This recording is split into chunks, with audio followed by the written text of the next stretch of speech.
This lesson is on similar polygons. You've learned before that similarity in general, when we talk about similar shapes, we talk about shapes that have the same shape but are a different size. And an example is a dilation, that dilations are similar shapes. We're going to talk about the two conditions for similarity that are more specific for our geometric definition, so make sure you write these in your notes. The first thing that we're going to talk about is that corresponding angles are congruent. So when we have similar polygons, their corresponding angles are congruent. If you look at these two, so angle B and angle X are both 45 degrees. They're corresponding. C and Y are corresponding, and corresponding means in the same relative position. Angle D and angle Z over here, so those have the same angle. And then lastly, A and W are corresponding. So that's our first condition for similarity. The second condition for similarity is that in addition to the corresponding angles being congruent, the ratios of corresponding sides must be proportional. So what I mean by that is let's look at side BC and let's compare that to side XY. These are corresponding sides, and we know that because they're between the two congruent corresponding angles, so 45 and 90, 45 and 90. So when we compare the ratio of BC over XY, and I'm just going from small to large, it doesn't really matter, is 15 over 150. And we could divide both of those numbers by 15 and simplify that to 1/10. So one way we could think about it is that the sides of the small figure must be 1/10 of the sides of the large figure, or the sides of the large figure are 10 times bigger than the small. So that ratio has to be the same all the way around the shape. So if we look over here, we have CD and YZ. We're comparing 4 to 40. Well, 4 to 40 is also a 1:10 ratio. So I can see those ratios are the same. Then if we come over here and compare 8 and 80, that's a 1:10 ratio. And then lastly, 11 to 110. That's a 1:10 ratio. So when we say the ratios are proportional, that means all the ratios are equal to one another, and they can be reduced to the same number that we call a scale factor. So in this case, the scale factor, we could think of it as 1/10 if we're comparing the large to the small. We could think of it as 10 if we're comparing the small to the large. All right, these next three examples you're going to write in your notes. The first is determine if the two polygons are similar, and if they are, write a similarity statement. If not, explain why. So we've got to go back to those two conditions, that the corresponding angles are congruent and then that their sides are proportional. So the way to check the angles is we're going to look at the angles with the similar markings. So if I look, angle C and angle H, those are going to have the same congruence marking. So we know that they are congruent. We know that angles B and G are congruent because they have the same marks. We know that A and F are congruent, and then that D and E are congruent because they have 4 marks each. So it passes the angles test. So now when we compare the sides, we have to be really careful that we're comparing the same thing. So what I would do is I'd look at the angle with the first marking, in this case C and H. They each have one arc there showing that they're congruent. And I would compare the sides between that angle and the one with 2 arcs.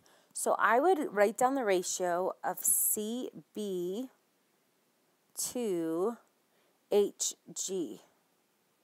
And we've got to really maintain that order there. So from C to B, from H to G. So the ratio of segment CB is 8 units long, and segment HG is 6 units long. So we get this 8 to 6 ratio. So now let's compare that to BA over, let's see, so from B to A is going to be the same as G to F.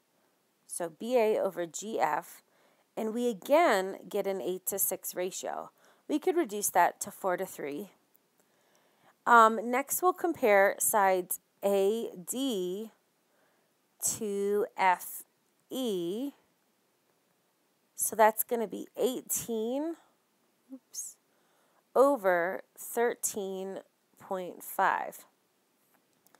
18 over 13.5.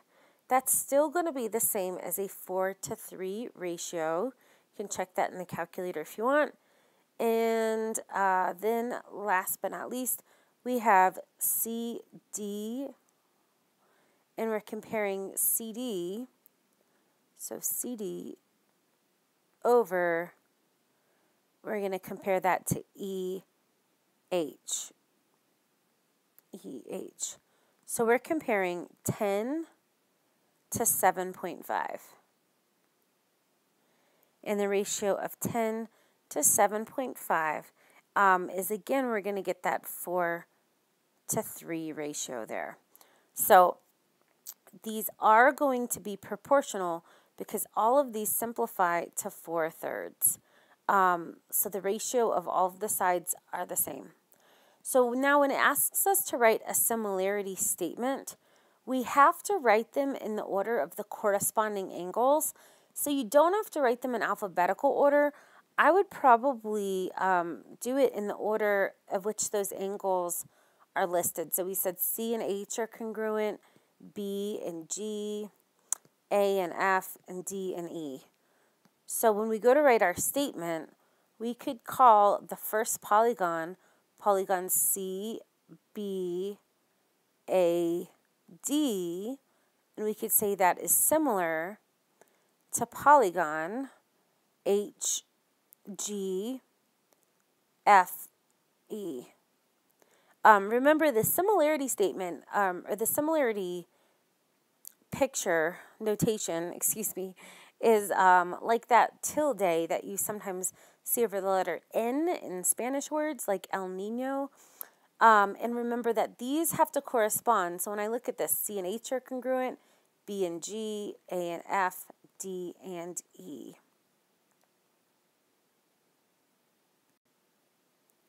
All right, in our second example, we're only given one angle for each triangle. But we could use what we know about triangles to figure out the other angles if that's even necessary. Instead, though, what I'd recommend is let's just start with those sides. Let's start with, are those corresponding sides proportional? And, are the ratios of the corresponding sides proportional?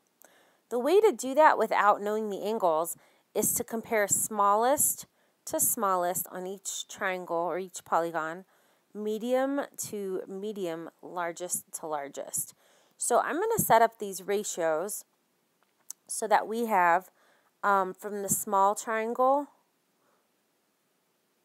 actually let's just think of that as triangle ABC. We're going to have the small ratios, the medium ratios, and then the longest ratio.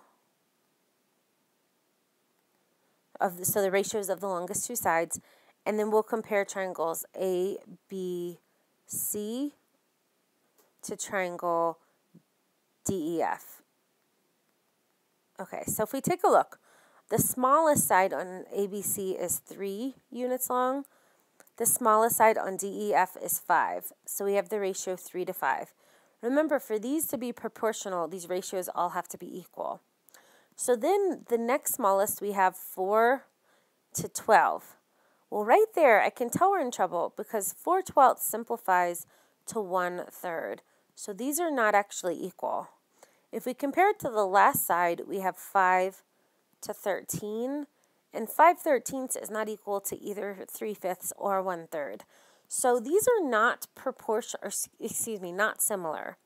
So we could say not similar. And when it asks us to explain why, that's because the ratios of corresponding corresponding sides are not equal. I'm just going to do the not equal sign. All right, in our very last example, we're going to look at the similarity statement and complete the proportions and congruent statements below. And I don't have my proportion or congruent statements, but we'll just talk about these. I think you'll be able to do these. So these are both four-sided polygons because they have four letters in the similarity statement. So if I look at this, all of these letters represent a vertex. So I could say that angle W is congruent to angle Q because in these two similar polygons, their corresponding angles must be congruent. So then I could also say that angle X is congruent to angle R. Oops, there's my angle symbol there. I could say that angle Y is congruent to angle S, and that angle Z is congruent to angle T. So that's why it's really important we write these in order so we can tell what our corresponding angles are. So that's all we can say about our angles. When we talk about proportions, I can now interpret each two letters in a row as being a side.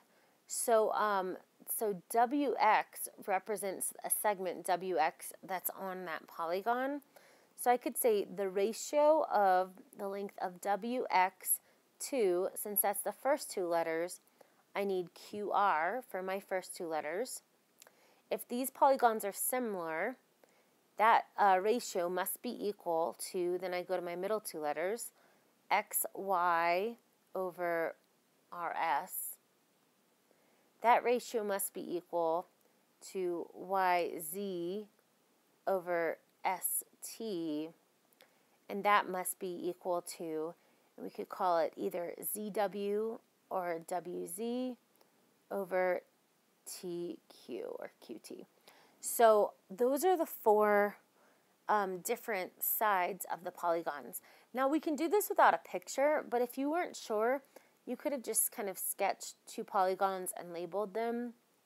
W, X, Y, Z, and then made one that you thought looked maybe the same but smaller or larger and called that Q, R, S, T.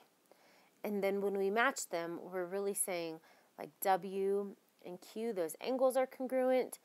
WX and QR, the ratios must be the same as all those other ratios. That is the end of our video. I'm sure you'll have some questions for us to answer in class, and I will see you then.